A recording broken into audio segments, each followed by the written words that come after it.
show before, we dive into the art of building meaningful relationships in life and in business through the lens of common sense.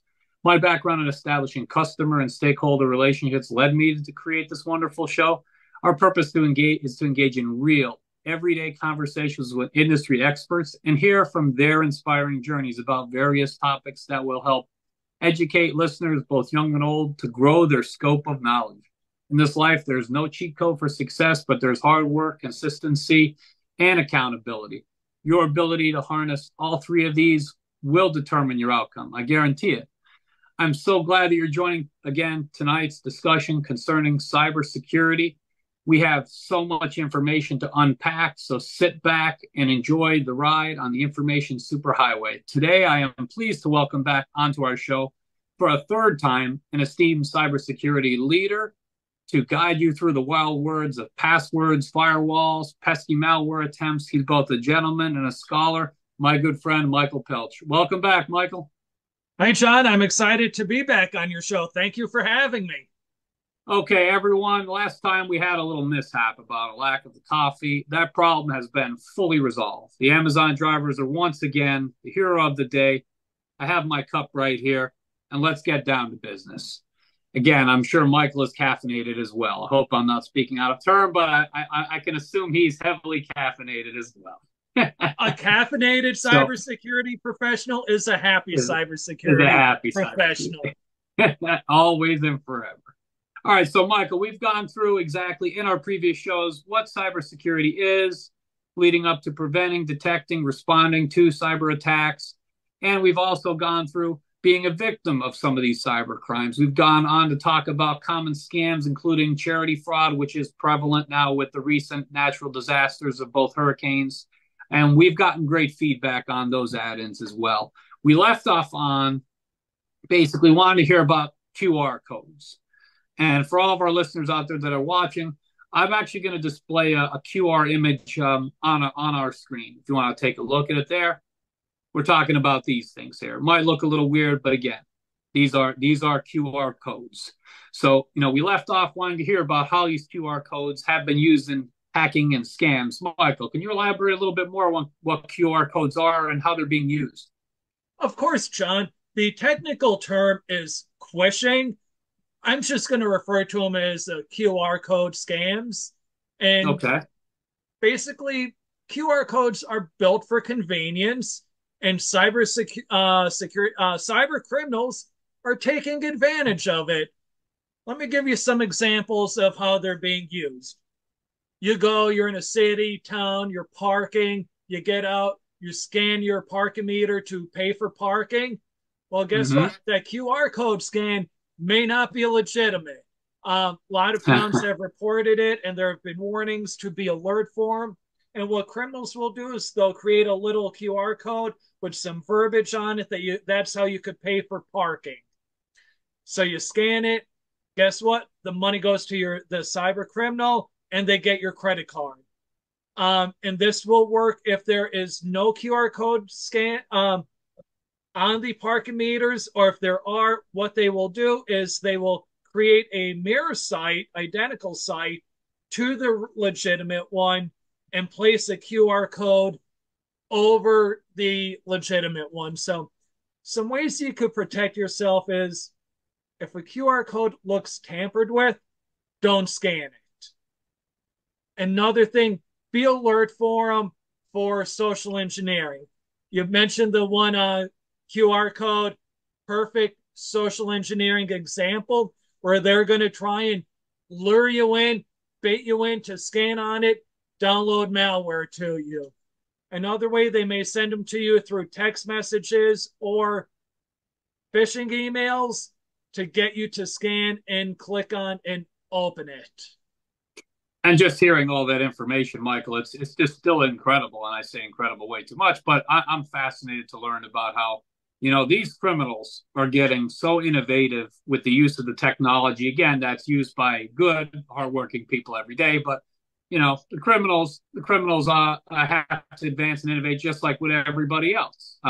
So, what are some other ways criminals scam some victims and that we could help detect that we can help detect that they are a scammer, and how can we protect ourselves from these folks and these bad actors? Some popular ones are romance scams and Mm-hmm. or cryptocurrency investment fraud scams. Now, what are, I know where you mentioned romance scams. Now, everybody's, I bet, have gotten many of these emails. Now, how do romance scams work? I mean, I'm sure many of us have gotten the email, but maybe we should elaborate on how these scams actually work. What are some warning signs that a criminal, you are being targeted, you are in their scope? That is a great question. With romance scams, a cyber criminal will create fake profiles on the various social media apps and or dating apps. And how it works, they're going to meet an individual through those platforms, a random comment picture that leads to a connection request. Um, Another way, you may get a random text message on your phone where you don't have the number, but it's would be something in the verbiage that shows, hey, they think they know you, and then it turns out to be a wrong number, wrong text. They apologize, and they look to start building a relationship with you. And then as they start building and working on the relationship, they're using social engineering to build that trust and establish a relationship over a period of time. Some examples are red flags. They're going to have attractive photos, like what you like. And John, they could be very convincing, and they typically prey on older individuals who may be divorced or widowed. And they're going to target a person's insecurities or their need or want, desire to have maybe a romantic relationship. And John, these criminal acts could be devastating both financially and emotionally. Now, again, the common theme in this cybersecurity awareness series is that these bad actors, I'm putting the mindset of the hacker on, they're building a case. They're either getting the information, getting you to give them the access to your device to get the information. So, of course, that could be devastating financially, emotionally, professionally, even adding in there. So what are some signs to look out for with these romance scams? So they're getting you interested, they piqued your interest, then they get you. You accept like a message request. What are some signs to look out for with these romance scams in that way? The person is unavailable. For example, they travel a lot or maybe overseas for work, military service, or many any other reasons. Okay.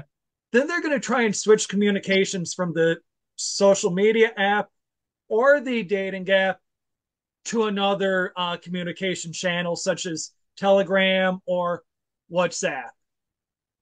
Then an emergency comes up and the person needs money, or they may present an opportunity to invest in cryptocurrencies for a large profit. So thanks for those great examples of red flags. These are very common and very, very like not if they're well known to us, they might not be well known to others. So, but everybody, as you hear, knows of someone that either got scammed, got a message, or we've received messages and requests ourselves attempting to. So, thanks for that information. And what about a phone call or virtual meetings confirming the person, is not a scammer? Because that should put all thoughts to bed if you were able to Zoom with them, meet with them in person. So what about like that type of deal? Does that finally That close the is lid? a great point that you brought up, John. Now, Mm-hmm. scammers used to avoid video conferences and Yeah. phone calls, but now they're going to use AI and deepfake technology, which will make them appear more legitimate, more real, like a real person, which is going to build more trust and help sow any doubt you may have. And that is just it's crazy, that again we have this technology, it's an advancing, and again, as we mentioned, the criminals and the bad actors, they advance too. They have to get innovative to be good at their craft, which is just abhorrent. But other words, good point. We did not touch on this on our previous episode, but how could a person detect a deep fake video, to elaborate before we get it more into these deep fakes? jerky movements, maybe shift in lighting from frame to frame, shifts also in skin tone, strange blinking or no blinking. Um, No blink. None at all. lips are going to be poorly aligned with the speech. And something is just not going to seem right with the video. So you have to trust your gut. Just that you gave some great examples there, Michael. No blinking. Things aren't adding up. The lighting, I know, is big. And what are some other ways a person can protect themselves if they feel they're either being targeted or, they're meeting with somebody and they're experiencing these deep fake videos to try to pull a wool over their eyes and build that trust? Like, what can the person do? Well, only use reputable dating apps and social media sites. If you get a picture of the person, research the person's profile picture.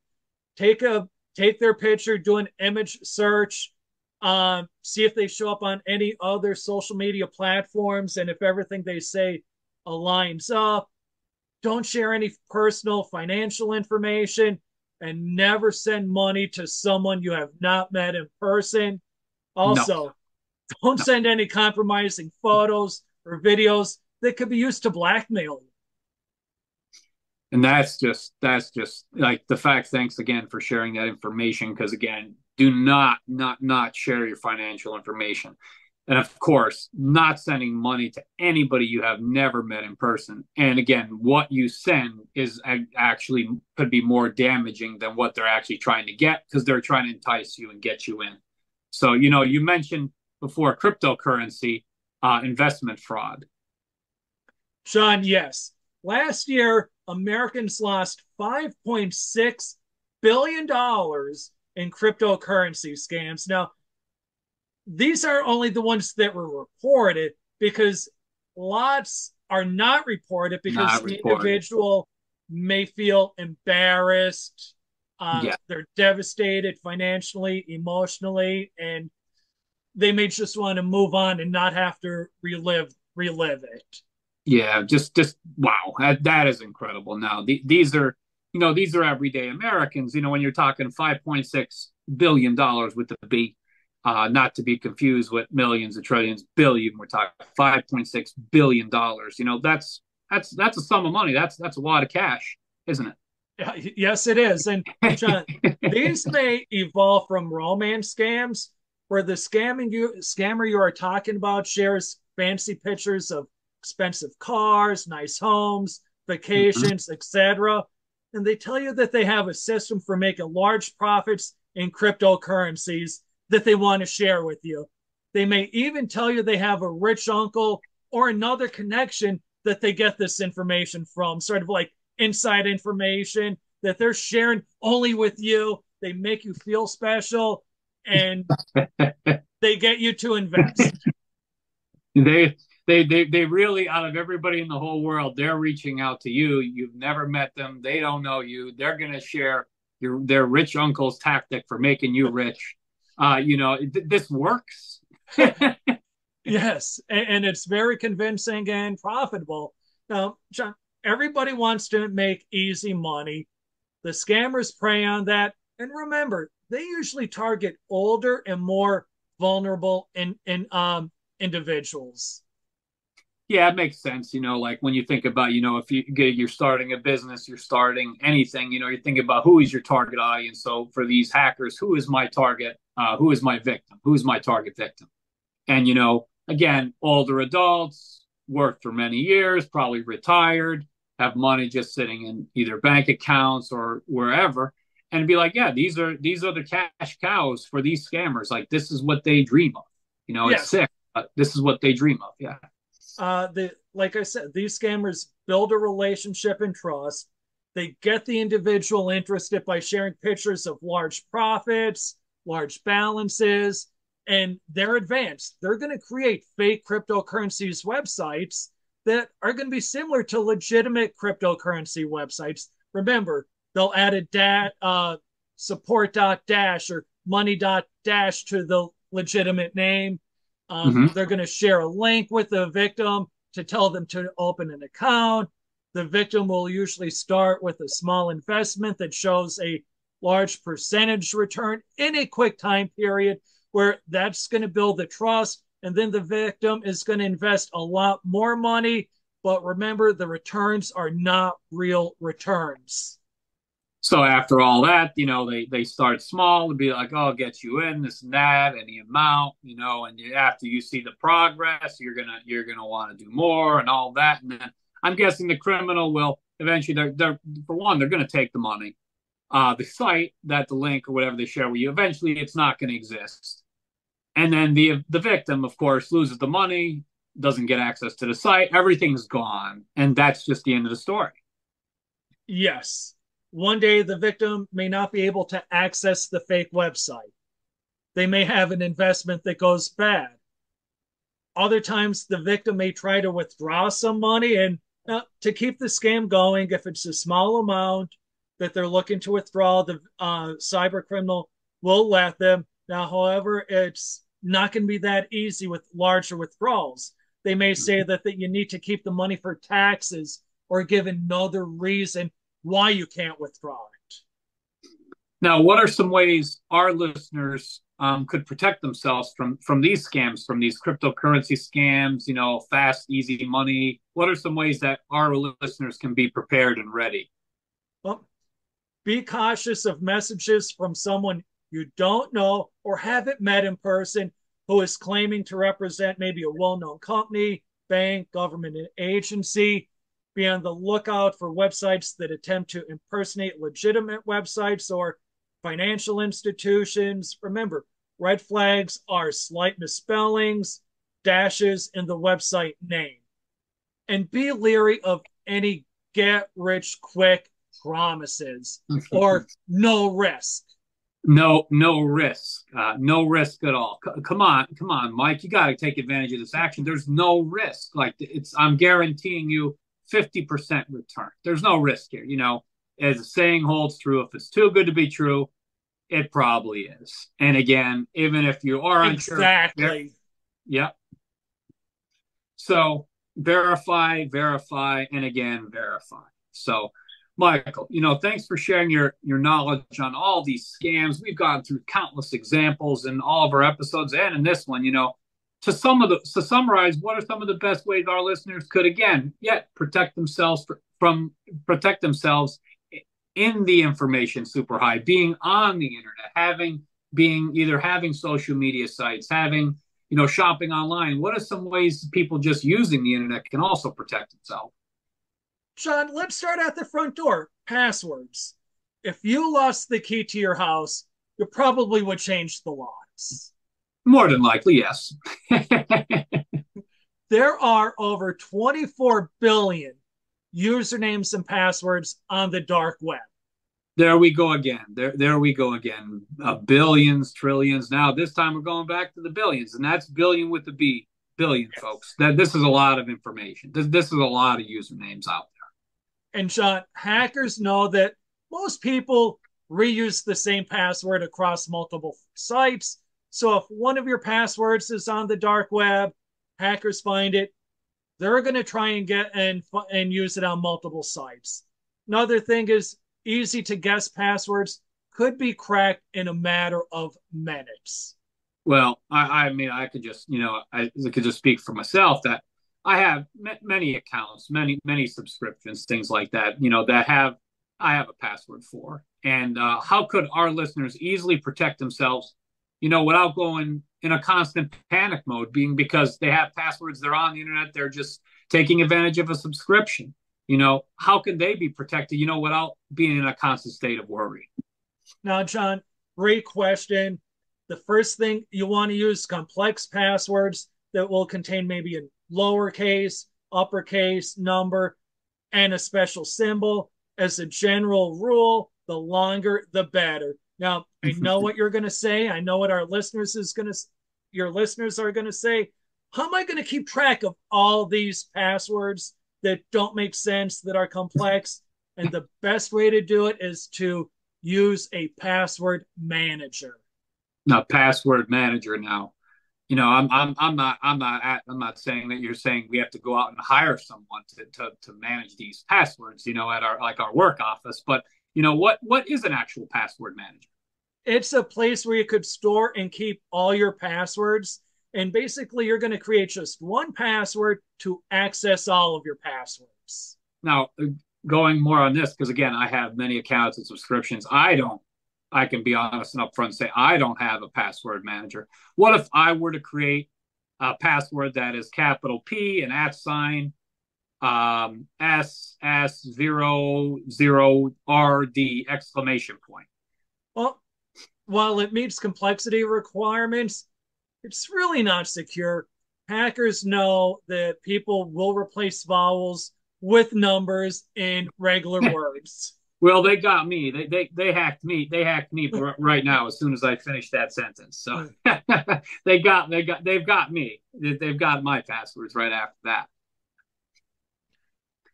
Now also you're the expert here, Mike.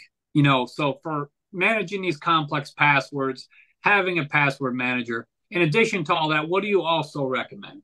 Well, for your password to access your password manager, maybe take a sentence and only use the first letter of each word and then add a number and a symbol in there at some point. So instead of having a sentence, only use the first character of each word and make maybe the first word a capital, the rest lowercase to generate a complex password. So let me give you an example. Say if you're a Yankees fan playing for the World Series, instead of saying the Yankees will win the World Series in 2024, take the first word such as the T, Y, W, etc. Go on through 2024 and maybe the hashtag for champion and number one or something. Yeah, okay. Well, now, no. So say if I get the first characters will make it complex. Okay. And now, so say I take all these precautions. I put extra care and coordination into my password. I get the password manager and I take all these precautions, right? And so say we've got to be safe, which obviously you're telling me there's always loopholes, even when you take all those precautions. So what if I do all this and the password still ends up on the information superhighway within the dark web? Use MFA.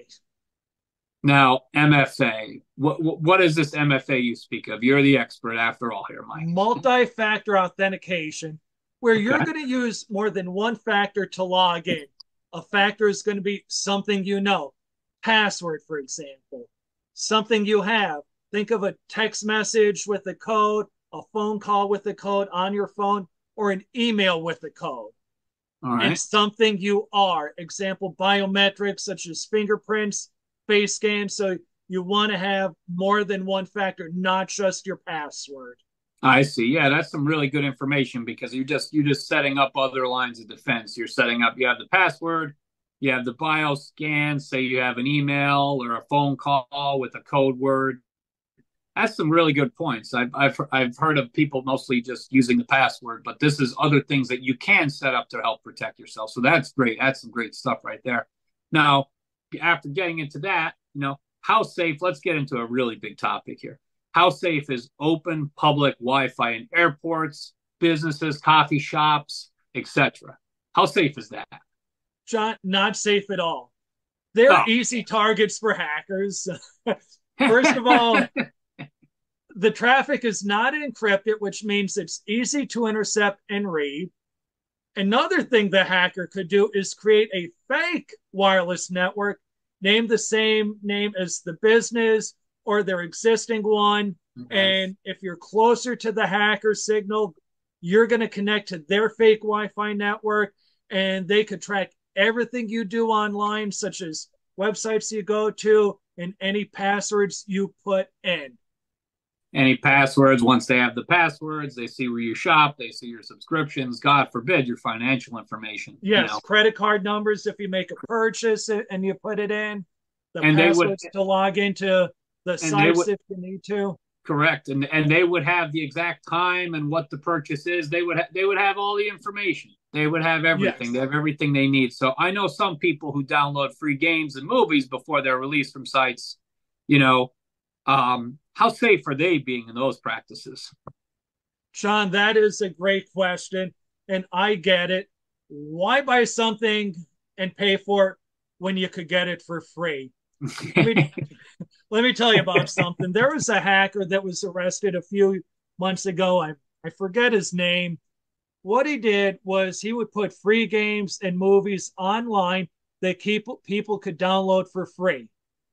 Okay. Example for movies before they're released. And in the software he put that was downloaded for the games and movies, he put a backdoor in there in that software. So when the application was installed, it would allow the hacker to perform command and control. And this was on millions of individual computers. That the FBI doesn't even know how many it was on, but it was millions.